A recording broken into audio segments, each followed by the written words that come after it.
warahmatullahi wabarakatuh. Puji syukur kita panjatkan kehadirat Allah Subhanahu wa Ta'ala, karena berkat rahmat dan hidayahnya, kami dari kelompok 9 dapat menyelesaikan tugas kelompok kami yang berjudul Manajemen Keuangan Sekolah. Baiklah, sebelum kami melanjutkan ke dalam materi, izinkan kami untuk memperkenalkan diri kami terlebih dahulu. Saya Ibaitul Ningrum, beserta dua partner saya yaitu Ella Marcella dan Aidila Apriani. Baiklah, sebelum memasuki materi lebih dalam, alangkah baiknya kami menjelaskan terlebih dahulu tentang pendidikan dan manajemen pendidikan. Pendidikan merupakan upaya untuk membangun dan meningkatkan mutu peserta didik menuju era globalisasi yang penuh dengan tantangan, sehingga perlu disadari bahwa pendidikan merupakan sesuatu yang sangat fundamental bagi setiap individu.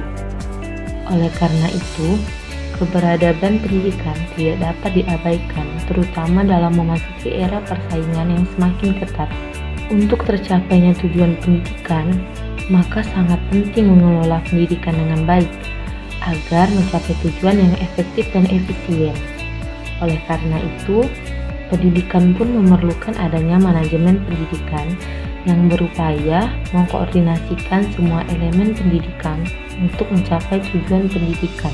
Secara umum, tujuan manajemen sekolah adalah mewujudkan sekolah sebagai lembaga pendidikan yang baik, yaitu efektif dan efisien. Efektif berarti mencapai tujuan, sedangkan efisien dalam arti umum bermakna hemat. Jadi, ada dua tujuan pokok dengan diterapkannya manajemen dalam suatu penyelesaian pekerjaan, organisasi, instansi, atau lembaga. Pertama, tujuan manajemen itu diupayakan dalam rangka mencapai efektivitas. Suatu program kerja dikatakan efektif apabila program kerja tersebut dapat mencapai tujuan. Dengan kata lain, tujuan diterapkannya. Turut 1985, sebelum menyusun bukunya yang berjudul How School Administrator Solve the Problem, melakukan survei kepada 2.000 kepala sekolah. Dalam survei itu, ia meminta setiap kepala sekolah menuliskan pada kartu pos masalah-masalah yang dihadapi di sekolahnya masing-masing. Berdasarkan kartu pos yang dikirim kepala sekolah kepadanya, The Rhodes berhasil mengidentifikasi 2.000 kegiatan manajemen sekolah. Namun, para pakar administrasi pendidikan telah mencoba mengklarifikasi komponen-komponen tersebut menjadi beberapa gugusan substansi pendidikan. Mereka mengkelompokkannya menjadi 6 gugusan substansi, yaitu gugusan-gugusan substansi 1. Kurikulum atau pembelajaran, 2. Kesiswaan, 3. Kepegawaian, 4. Sarana dan prasarana, 5. Keuangan, 6. Lingkungan masyarakat. Dari berbagai substansi manajemen sekolah, substansi yang juga dianggap penting adalah manajemen keuangan sekolah. Masalah keuangan merupakan masalah yang cukup mendasar di sekolah, karena seluruh komponen pendidikan di sekolah erat kaitannya dengan komponen keuangan sekolah. Meskipun tidak sepenuhnya masalah keuangan akan berpengaruh secara langsung terhadap kualitas sekolah, terutama berkaitan dengan sarana, prasarana, dan sumber belajar. Manajemen keuangan sekolah merupakan bagian dari kegiatan pembiayaan pendidikan yang secara keseluruhan menuntut kemampuan sekolah untuk merencanakan, melaksanakan, dan mengevaluasi serta mempertanggungjawabkan secara efektif dan transparan dalam rangka pelaksanaan. Oleh karena itu, dalam pembahasan ini kami akan membahas tentang manajemen keuangan sekolah.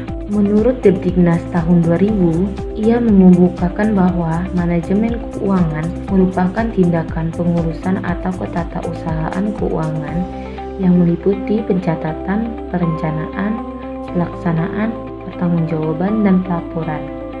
Dengan demikian, manajemen keuangan sekolah dapat diartikan sebagai rangkaian aktivitas mengatur keuangan sekolah, mulai dari perencanaan, pembukuan, pembelanjaan, pengawasan, dan pertanggungjawaban keuangan sekolah.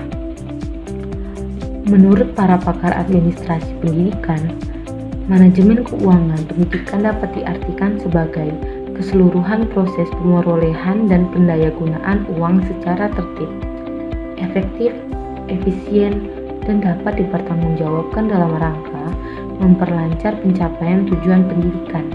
Maka dapat diartikan bahwa manajemen keuangan itu merupakan keseluruhan proses upaya memperoleh dan mendayagunakan semua dana. H.M. Darwanto mengemukakan bahwa manajemen keuangan sekolah adalah seluruh proses kegiatan yang direncanakan dan dilaksanakan atau diusahakan secara sengaja dan sungguh-sungguh, serta pembinaan secara kontinu terhadap biaya operasional sekolah sehingga kegiatan pendidikan lebih efektif dan efisien serta membantu pencapaian tujuan pendidikan. Nah, dari pendapat di atas, maka dapat ditarik kesimpulan bahwa manajemen keuangan sekolah dapat diartikan sebagai suatu proses perencanaan dan pelaksanaan pemerolehan penggunaan keuangan secara efektif, efisien, dan dapat dipertanggungjawabkan dalam rangka memperlancar pencapai tujuan pendidikan dan pencapaian visi dan misi sekolah. Baiklah, materi selanjutnya akan disampaikan oleh partner saya yaitu Ella Marcella sebagai materi kedua. Dari pengertian manajemen keuangan sekolah, sekarang kita beralih ke fungsi manajemen keuangan sekolah. Di dalam manajemen keuangan sekolah, terdapat 8 fungsi nih teman-teman. Fungsi yang pertama ialah perencanaan keuangan, yaitu dengan membuat rencana pemasukan dan pengeluaran serta kegiatan-kegiatan lainnya untuk periode tertentu. Fungsi yang kedua ialah penganggaran keuangan. Penganggaran keuangan ini adalah tindak lanjut dari perencanaan keuangan dengan membuat detail pengeluaran dan pemasukan. Fungsi yang ketiga ialah pengelolaan keuangan, yaitu dengan menggunakan dana sekolah untuk memaksimalkan dana yang ada dengan berbagai cara. Fungsi yang keempat ialah pencarian keuangan, yaitu dengan mencari dan mengeksploitasi sumber dana yang ada untuk operasional kegiatan sekolah. Fungsi yang kelima ialah penyimpanan keuangan, yaitu dengan mengumpulkan dana sekolah serta menyimpan dan mengamankan dana tersebut. Fungsi yang keenam ialah pengendalian keuangan. Dalam pengendalian keuangan harus melakukan evaluasi serta perbaikan atas keuangan dan sistem keuangan pada sekolah. Fungsi yang ketujuh ialah pemeriksaan keuangan. Dalam pemeriksaan keuangan juga harus melakukan audit internal atas keuangan sekolah yang ada agar tidak terjadi penyimpangan. Fungsi yang terakhir nih teman-teman, atau fungsi yang ke-8 ialah pelaporan keuangan. Dalam pelaporan keuangan harus ada informasi tentang kondisi keuangan sekolah dan sekaligus sebagai bahan evaluasi. Sekarang kita lanjut ke sumber keuangan sekolah. Menurut Umaydim bahwa sumber pembiayaan sekolah dapat bersumber dari pemerintah, masyarakat, dan sumber lainnya. Sumber lainnya mencakup apa? Misalnya mencakup hibah atau pinjaman yang sesuai dengan ketentuan yang berlaku. Dari ketiga jenis biaya pendidikan tersebut, hal yang harus kalian ketahui dan wajib diketahui bahwa penerimaan sumber biaya pendidikan juga ditegaskan dalam PP nomor 48 tahun 2008 tentang pendanaan pendidikan, yang disebutkan bahwa pendanaan pendidikan menjadi tanggung jawab bersama antara pemerintah, pemerintah daerah, dan masyarakat. Nah, jadi itulah jenis dari sumber keuangan sekolah menurut Harsono dan menurut PP nomor 48 tahun 2008. Bismillahirrahmanirrahim. Di sini saya akan melanjutkan pemaparan materi terkait cara memanfaatkan keuangan sekolah, kemudian bagaimana mempertanggungjawabkan keuangan sekolah, dan yang terakhir kesimpulan. Yang pertama, cara memanfaatkan keuangan sekolah. Hal ini sejalan dengan beberapa poin yang disebutkan dalam UU SPN atau Undang-Undang Sistem Pendidikan Nasional tahun 2003 pasal 48 ayat 1. Pengelolaan dana pendidikan berdasarkan pada prinsip keadilan, efisiensi, transparan, dan akuntabilitas publik. Kemudian, cara-cara memanfaatkan keuangan sekolah ini dirangkum menjadi 9 poin. Yang pertama, penyusunan anggaran pendapatan dan belanja sekolah atau yang biasa kita kenal dengan RAPBS. Yang kedua, pengadaan dan pengalokasian anggaran berdasarkan RAPBS yang telah disusun tadi. Yang ketiga, pelaksanaan anggaran sekolah. Yang keempat, pembukuan keuangan sekolah. Yang kelima, pertanggungjawaban keuangan sekolah. Yang keenam, pemantauan keuangan sekolah. Yang ketujuh, penilaian kinerja manajemen keuangan sekolah. Yang kedelapan, kegiatan operasi, yang mana kegiatan-kegiatan ini dilakukan dengan menggunakan alat atau tanpa alat yang berkaitan dengan proses belajar mengajar, baik itu dilakukan di dalam kelas maupun yang dilakukan di luar kelas. Kemudian yang terakhir, kegiatan perawatan.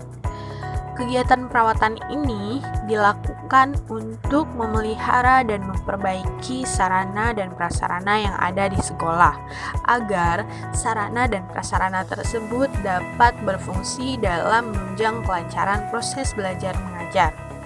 Kemudian Nurhartati juga mengemukakan bahwa pengelolaan dana perlu dilakukan dengan benar dengan mempertimbangkan beberapa hal.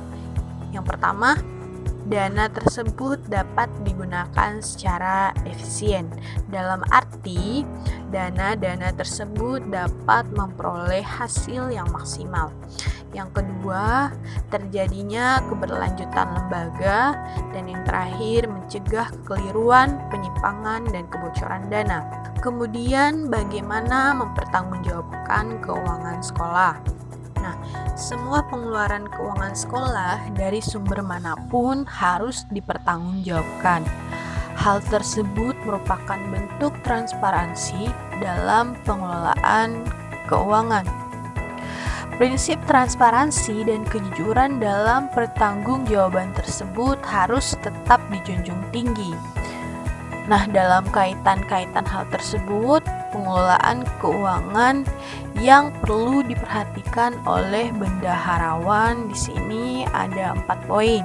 Yang pertama, pada setiap akhir tahun anggaran, bendahara harus membuat laporan keuangan kepada komite sekolah untuk dicocokkan dengan RAPBS atau rancangan anggaran pendapatan dan belanja sekolah. Yang kedua, laporan keuangan tersebut harus dilampiri bukti-bukti pengeluaran yang ada. Yang ketiga, kwitansi atau bukti-bukti pembelian atau bukti penerimaan dan bukti pengeluaran lain. Dan yang terakhir, neraca keuangan juga harus ditunjukkan untuk diperiksa oleh tim pertanggungjawaban keuangan dari komite sekolah. Pendapat lain juga mengemukakan bahwa mempertanggungjawabkan keuangan sekolah juga dapat dilakukan dengan cara-cara yang pertama, semua pemasukan dan pengeluaran atau pembelanjaan tertulis dalam pembukuan keuangan. Yang kedua, membuat laporan pertanggungjawaban keuangan sekolah. Yang ketiga, mempertanggungjawabkan keuangan sekolah kepada dinas terkait, yaitu Dinas Pendidikan. 4. Mempertanggungjawabkan keuangan sekolah kepada dan oleh kepala sekolah dan bendahara kepada komite sekolah, kemudian tenaga pengajar dan tenaga kependidikan. Yang terakhir, kesimpulan. Manajemen keuangan merupakan salah satu substansi manajemen sekolah yang akan turut menentukan berjalannya kegiatan pendidikan di sekolah.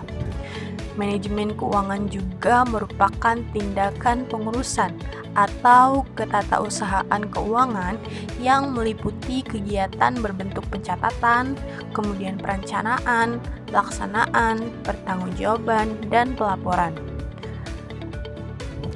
Manajemen keuangan sekolah dapat diartikan juga sebagai salah satu rangkaian aktivitas mengatur keuangan sekolah, mulai dari perencanaan, pembukuan, pembelanjaan, pengawasan, dan pertanggungjawaban keuangan sekolah.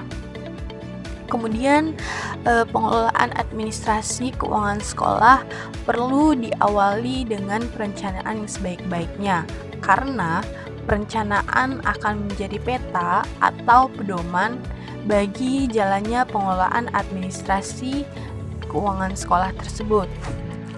Pengelolaan administrasi keuangan juga perlu menerapkan prinsip-prinsip yang sudah diatur agar dalam pelaksanaannya dapat berjalan sesuai dengan perencanaan, dapat berjalan dengan transparan, efektif, efisien, serta dapat dipertanggungjawabkan sebagaimana mestinya. Sekian yang dapat saya sampaikan, kurang dan lebihnya saya mohon maaf. Atas perhatiannya saya ucapkan terima kasih.